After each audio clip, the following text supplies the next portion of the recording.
Hello everyone, I'm Oliver. In our previous discussions, we mentioned three theories about American identity. Besides the tomato soup theory, there are also the melting pot theory and the salad bowl theory. Huntington first rejects the melting pot theory for two main reasons. First, population proportion. Half of America's current population descend from the original 3 million WASP settlers and 700,000 Black Americans. Immigrants only account for the other half. From 1820 to 2000, foreign-born citizens made up just slightly over 10% of the American population. So, describing America as a nation of immigrants isn't factually accurate. Second, as we previously mentioned, cultural geographer Wilbur Zielinski proposed a doctrine of first effective settlement. According to this theory, although descendants of the original settlers now constitute only half the population, their influence far exceeds their numbers. Currently, 85% of Americans are Protestants, far more than half the population.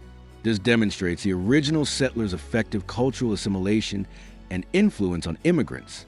Additionally, because America is a Protestant nation, it particularly attracts Protestants. For example, among Korean immigrants, the ratio of Christians to Buddhists reaches 10-1. Even among Arab immigrants, Christians outnumber Muslims 2:1. These ratios far exceed those in their countries of origin. Therefore, regarding American identity, the tomato soup theory remains more credible. This model represents complete assimilation, where immigrants blend into American society, gradually adopting the dominant culture. However, this tomato soup model faced its first major challenge during the civil rights movement of the 1960s, when the assimilation of Black Americans failed. After the civil rights movement began, to prevent continued white oppression of Black Americans, Congress enacted a new Voting Rights Act. It stipulated that elections would be invalid if Black voter turnout was less than half the average turnout. Additionally, the Voting Rights Act mandated redistricting based on race. As a result, the WASP strategy of dispersing and assimilating different ethnic and religious white groups effectively stopped when it came to Black Americans. American identity, for the first time, split into two separate groups, white Americans and African Americans. This was the first transformation from tomato soup to salad bowl, where different cultural groups maintained their distinct identities while coexisting in one society. If the issue was only about Black-white integration, it wouldn't be such a serious problem. After all, Black Americans have generally been Protestant since the Civil War era. At the religious level, Black and white Americans share common ground. Furthermore, white Americans widely acknowledge their historical wrongdoings and sincerely desire to make amends. Overall, historical grievances between Black and white Americans are decreasing, and integration simply needs time. But now, Huntington argues, America is rapidly shifting from tomato soup to salad bowl. Why? Huntington summarizes several reasons. First, the end of the Cold War. Globally, America no longer has powerful adversaries. The necessity of maintaining a strong government and a common American identity has decreased. Although occasional terrorist attacks might temporarily heighten patriotic sentiment, it doesn't last long. As an external threat, terrorism is nowhere near the level of nuclear threats during the Cold War. The decline in national identity has led to the rise of subcultures. Think of it like a tree. When you remove the dominant top growth, suddenly many side branches begin growing vigorously. Parameters that were previously less important, race, language, culture, even sexual orientation, have become more significant. The previous trend of e pluribus unum, America's traditional motto expressing how different people unite into one nation, has been reversed. This reversal quickly became politicized. Republicans generally stick to the traditional approach. They promote assimilation, the tomato soup model. Democrats, however, took a different path. After failing to win over the large WASP demographic, they began promoting differentiation instead. After Black Americans truly gained voting rights, Democrats, seeking these votes, strongly advocated for compensatory measures. Black college applicants scoring 80 points will be treated as equivalent to white applicants scoring 100. Textbooks were also changed. Consequently, many major universities eliminated American history courses, replacing them with minority cultural history and similar subjects. How extreme have these education reforms been, from elementary school through university? Huntington gives this example. In 1990, a survey of Ivy League students found that only 25% knew who said, "Government of the people, by the people, for the people." 1/3 didn't know America has a separation of powers. This is at Ivy League schools. Additionally, over half didn't know Washington commanded the final battle of the Revolutionary War. However, 9% knew about Rosa Parks, the black seamstress who refused to give up her seat to a white person on a bus. Should we compensate for past mistreatment of black Americans? Absolutely. But to this extent, it's an overcorrection. Black Americans constitute 13% of the population, a significant voting bloc. After securing the black vote, Democrats realized they still needed more votes. What next? They turned to the LGBTQ+ community. If we compensate black people for past mistreatment, should we also compensate the LGBTQ+ community? Of course, but the LGBTQ+ population is relatively small. Only about 4% gay men and 2.5% lesbian women, according to estimates at the time Huntington wrote. What to do? They developed queer theory, creating a spectrum with numerous gender identities. Some universities now give new students registration forms where the gender field becomes perplexing. After much thought, they create 3 options: male, female, and self-defined. Whatever you say you are, e pluribus unum, assimilating diverse elements to WASP standards is a Republican approach. Democrats, unable to compete with Republicans for the largest demographic of white Protestants, create minority groups from various angles. They promote diversity under the banner of protecting multiculturalism and multidimensional personal identities. From a political strategy perspective, this isn't necessarily blameworthy. But once LGBTQ+ issues became politicized and turned into symbols of identity politics, the LGBTQ+ community's interests suffered. Originally, what LGBTQ+ individuals wanted and deserved was understanding and acceptance from heterosexual society. As I mentioned when discussing the oath, after Supreme Court ruling, LGBTQ+ individuals seemingly won marriage rights but paid the price of separation from heterosexual society, becoming victims of political games. Regardless of party, irresponsibly pandering to minority groups like Black Americans and LGBTQ+ individuals for votes ultimately deepens divisions between these groups and mainstream society, harming minority communities. This is populism. As Huntington states, it is probably unprecedented in human history for a nation's leaders to purposely deconstruct the people they are responsible for governing. This describes how American identity transformed from tomato soup-style assimilation to salad bowl-style differentiation.